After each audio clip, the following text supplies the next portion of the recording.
trip was conceived in the spring of 1963 down in El Paso, Texas, in a meeting between President Kennedy, Vice President Johnson, and Governor Connally.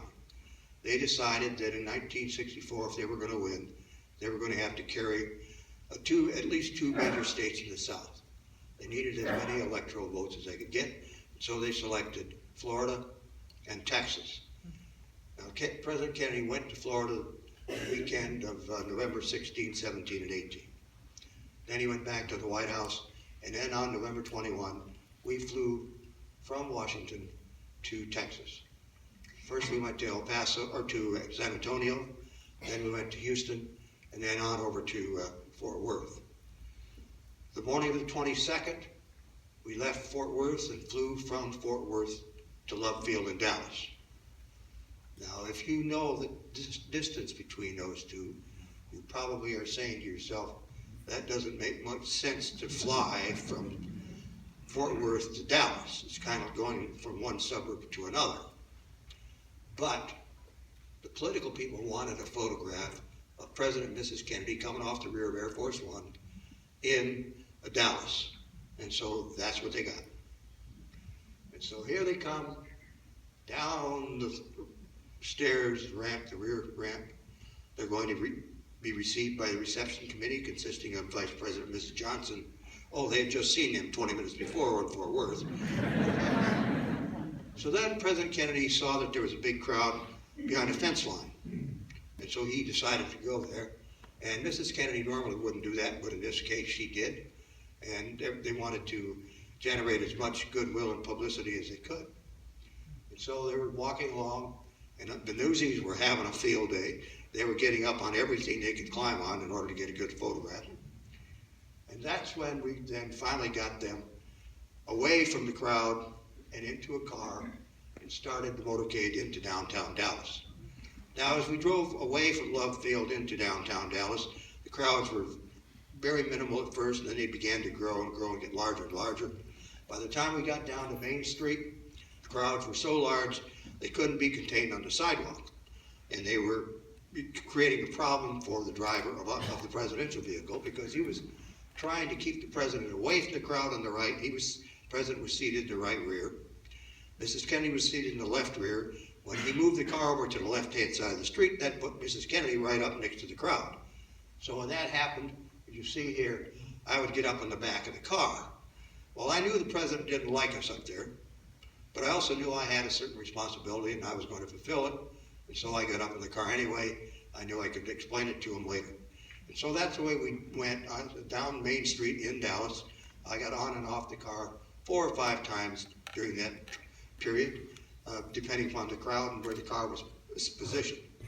And what was the feeling like there? What were the crowds like? The crowds were extremely large, very exuberant, but very friendly. There was hardly no negative feeling at all, or nothing, no demonstrations, no signs, hardly at all. It was very unexpected. The Connollys were really pleased and happy, and so were the Kennedys. But it was really something that was not expected. We didn't think it was going to be quite that friendly. And so you came to the end of Main Street, and then you entered the area called Dealey Plaza, and the crowds really dropped off at that point. Dropped off a great deal. Now, this is a photograph of the follow-up car, which is right behind the president's vehicle. They travel about 3 feet, separated into 2 cars most of the time. I'm on the left-hand side here, the closest side to you, and I'm in the forward position as we went down Elm Street. We got down Elm Street, we were going right by the Texas School Book Depository. We got down Elm Street about 150 feet. I was standing on the left-hand side. I was scanning the area to the left where there was a few people in the grassy area, and there was an overpass in front of us with a few people on it. But all of a sudden I heard a explosive noise over my right shoulder.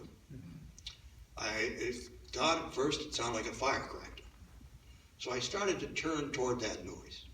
But I only got as far as the back of the presidential vehicle.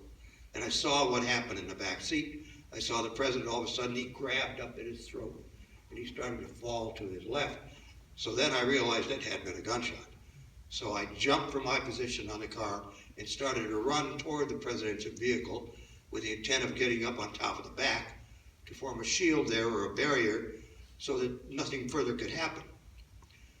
They told me later that when I ran, there was a second shot. I didn't hear it. The reason I didn't hear it is when I jumped off, there was a motorcycle officer immediately to my left, and the follow-up car engine was running at full throttle, and that noise caused me not to hear that second shot. But as I approached the presidential vehicle, I not only heard the third shot, I felt it. Because when it hit the president, it hit him in the head. It hit him back here because after the first shot, he had gone down like this, so the bullet entered here, but it exploded out here. It just erupted out of his skull. There was bone fragments, brain material, blood all over the back of the car, all over me, all over Mrs. Kennedy.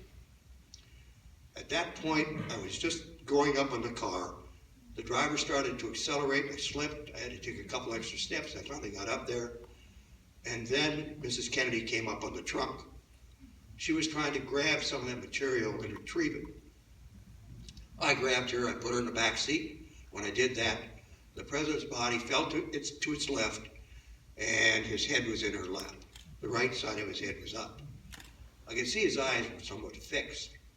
I could see there was a hole in the skull, and in that area, there was no more brain material in there. It was just, everything was gone.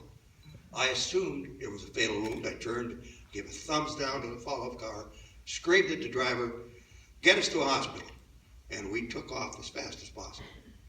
And this is the position that Clint was in as they were racing to Parkland Hospital, speeds up to 80 miles an hour. And you know, there were 3 shots, but Clint didn't know there were only going to be 3 shots. He expected more shots were coming, and that's why he was in this position.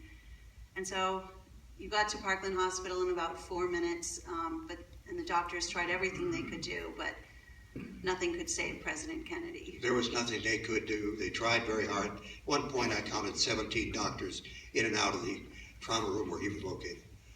And so we took the body, they put it in the casket, we got it back to Love Field and took it aboard Air Force One and set it in the rear of the plane. The Air Force One crew had taken out some of the seats to make a space available for us to do that.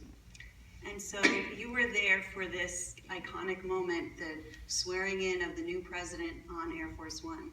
Yes, I was there for this swearing in on Air Force One. It was very somber and sad, and one of those moments you'd never forget. And then because you were assigned to Mrs. Kennedy, all the other agents went to President Johnson, but Clint and Paul Landis stayed with Mrs. Kennedy. You stayed with her for a full year, but for those next few horrible days as the world stood still in shock, you were there for all of these moments. That is correct. It was a difficult time. This is one of those moments when we exited the St. Matthew's Cathedral. The body was placed on the caisson, and Mrs. Kennedy noticed that the military had all rendered a salute to the president as the casket was brought out. She bent over and whispered something in young John's ear, and he then threw his shoulders back and saluted his father. This was his 3rd birthday. And you were also there to see 2 other former presidents pay their respects to Mrs. Yes, Kennedy. former President Truman came with his daughter Margaret, and former President Eisenhower came. When they approached the vehicle, Mrs. Kennedy was seated in the back seat and came and expressed their condolences for what had happened. So you stayed with Mrs. Kennedy for 1 year after the assassination, and